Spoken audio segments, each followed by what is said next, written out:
जय जगन्नाथ मो दिवाकर दास आपण प्रणाम करुच्ची गोटे पर गोटे सत्य हो चली मालिका जो समय आमे माने गति करुचे से समय अति दुख भरी जाइए कहीं बाहर विदेश रे मध्य आमे माने भयंकर स्थिति देखुची कोठी सुनामी तो राति पाइले केउटी भूमिकंप आउ आम ओडिशा कथा न कहले भल प्रतिदिन चली भयंकर दुर्घटना आउ आपण मान निकट रे देखिले हाईटेक परिस्थिति किभली भाव में दुर्घटना घटी एसी रु दुर्घटना घटी किभली भाव में निरीह जीवन गुड़िक चलीगला भक्तबंधु प्रतिदिन दुर्घटना दुर्घटना दुर्घटना जहाँ आगु हो नथिला किंतु एबे जो समय आसिलानी भक्तबंधु मनीष धर्म कर्म हुड़ुची आउ कलिजुग भितर अन्य पापर फल पुण्यात्मा लोक मैंने भोगुंट आपण कह पुण्यात्मा लोक मैंने किभली भाव में भोगुंट ना कहीं ना जदि संसार विपत्ति पड़ुची आमे भाई बंधु कुटुंब नहीं समस्ते ही से दुख को भोगुचे तेणु कलिजुगर आयुष आस्ते आस्ते सरी सरी जाउची भक्तबंधु एक कथा आंभे कहूनु महापुरुष लिखिचंती कहले न्याय धर्म हाथ गोड़ बेढ़ी पड़ीची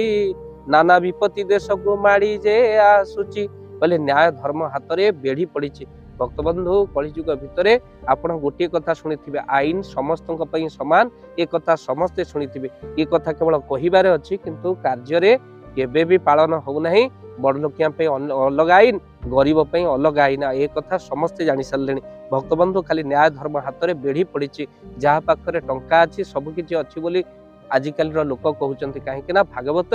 मध्य मालिका रही से कथा मध्य मालिका अच्छी न्याय रे जेजन हारिब अर्थ रे से पुणी जितिब से भूल कहता जदि से धनवान सी जीतिकी रोचे किंतु मन रखि था सत्य परिशान सत केबे पराजित नुहे आउ भक्तबंधु भगवान कार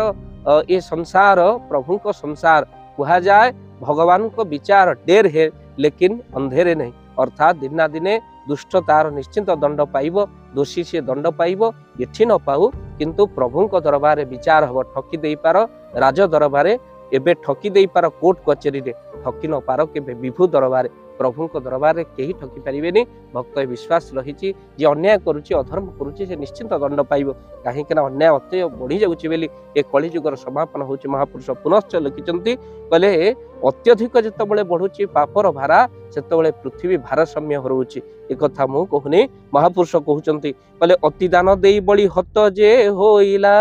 अति दर्प रावणर वंशनाश गला अति होइबारु कुरु वंश जे विनाश अति पाप हेबारु रे कली होइला जे ध्वंस आपण कली ध्वंस कहीं होची जो प्रश्न आपण पचारि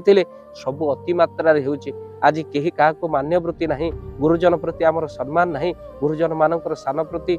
जो श्रद्धा से भाव नहीं ये कली जुगरे ये भली घटना सब घटु तेणु अत्यधिक बा अति भाव रे पाप बढ़ुती हेतु ये घटना सब घटुची सेतिक नुह महापुरुष पुनश्च लिखिचंती पहले कली जुग भितरे आ कोन हबो पहले महापुरुषंकर वाक्य केबे भी मिथ्या हेबो नाही तेणु सेतिपे कहले कर्णरे सतर्क घंटी दिए जे ना गरा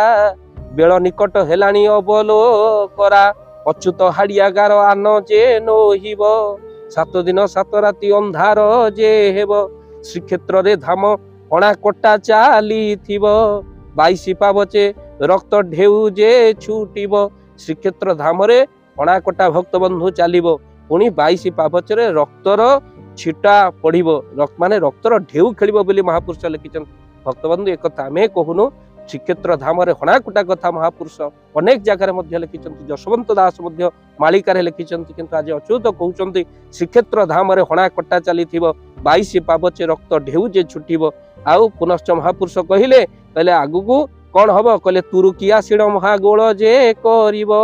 जटणी खोरदा रक्त नदी जे भासिब जटणी खोरदा नदी भासिब खाली सेतिके नुह आपण माने विचार करिवे पुनश्च महापुरुष कहले विदेशी बड़ देउले धसाई पशिब घोर कली बोली बाबू निकटे जानिब कहले विदेशी माने धसाई की पशिबे भक्तबंधु आगरू सर्व समस्ते पशुथिले श्रीमंदिर भितर किंतु बारंबार मुगलंकर आक्रमण फल केवल सनातन हिंदू माने भीतर को प्रवेश करि परिबे बोली जो रही गाइडलाइन किंतु एबे अनेक विदेशी माने मध्य मंदिर पशि बोली महापुरुष लिखिचंती पुनश्च महापुरुष कहिले श्रीमंदिर रे बहुत हणा कोटा गोला हबो गोल लागिब पुनश्च कहिले कहले सब कुड़ कुड़ भासुथिबे रक्त सूतरे यही बेले ब्रिटिश जे आसीबे बेलरे ब्रिटिश आसीबे कहले राति अधेदार मूर्ति नेबे जे चोराई आउ यही बेले ब्रिटिश जे आसीबे जे धाई पवन बेगर रेल गाड़ी चली बैरी स्टेशन पुणी इंजिन फाटिब ये कथा को आम अनेक थर कहीचु आउ कहबार कथा ना कि पद जगार मिलूँ भक्तबंधु पवन बेगर रेल गाड़ी चली पुनश्च महापुरुष कहते भक्तबंधु यही घटना घटो श्रीक्षेत्र रक्त नदी होगा सहित नानादि प्रकार गोल लगे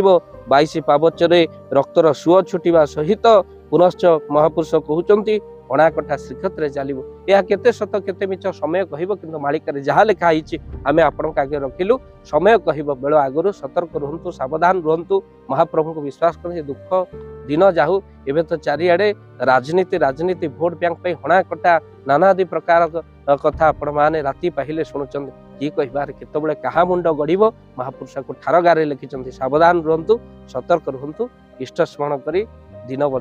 बंचा दिंतु निजे भी बंचतु जय जगन्नाथ। एबे सारा ओडिशा रे शीतर दाऊ मनीष हेउची शीतरे छटपट बुढ़ा बुढ़ी मानकर अवस्था कहले न सरे आम्भे माने रूम हीटर दे घरे सोचु अनेक जगह शीतर लहरी एते जोर होउची जे कंथा कमल मध्य रखुनी तो सेति पई आपण माने भाबंतु जदि गोटे असहाय गरीब परिवार रे गोटे कंबल नथिबो कि से माने कोनोसी शीत वस्त्र नथिबो केते कष्ट से माने भोगुथिबे एमिति भी परिवार अछि जहाँ को आमे माने खोजी खोजी किछि कंबल प्रति वर्ष शीत दिने प्रदान करू जो माने प्रकृत रे हकदार जो माने असहाय जो माने रोगी अछंती से मानक आमे प्रति वर्ष किछि कंबल प्रदान करू तो भक्तबंधु ये अधम हरि कथा कही जेतिकी धन मिले ता धरे कंबल प्रदान करे किंतु एबे जोड़ी हेचंती आपण माने भाव दिवाकर चैनल सहित तो जो माने कंबल प्रदान करिबा पाई किछि अर्थ सहयोग करिबा पई चाहंती आपणकर से अर्थ को जदि देबा पई चाहंती कंबल प्रदान पई काहे कि एबे समय आसीगला शीत दिने बहु कंबल बंटा जीवो सेई असहायक पाखरे आमे माने पहुंचू बुढ़ा बुढ़ी पाखरे जो मानक पई निश्चिंत शीत वस्त्र आवश्यक प्रति वर्ष जाऊ ए वर्ष जीवु तो आपण माने जदि चाहूचंती आपण मानकर गुंडुच मूषा भली दान ए कंबल पई लागू तो निश्चिंत आपण स्क्रीन रे चलीथिबा नंबर रे निश्चिंत कॉल करंतु आउ आम्भे दबो आपन को फोन पे नंबर आपन गोटी हो दुईटी हो पांचटा कंबल पई आपन दान प्रदान करि परिबे आपन को महाप्रभु भले रखिबे काहा को जदि घोड़े देइथिबा शीत दिने महाप्रभु हमको निश्चिंत सारा जीवन घंट घोड़े रखिबे ए विश्वास सहित जदि आपन दान देबा पई चाहंती स्क्रीन रे चलीथिबा नंबर रे एबे ही कॉल करंतु एई शीत दिन रे एबे चलिबो कंबल बंटा असहायक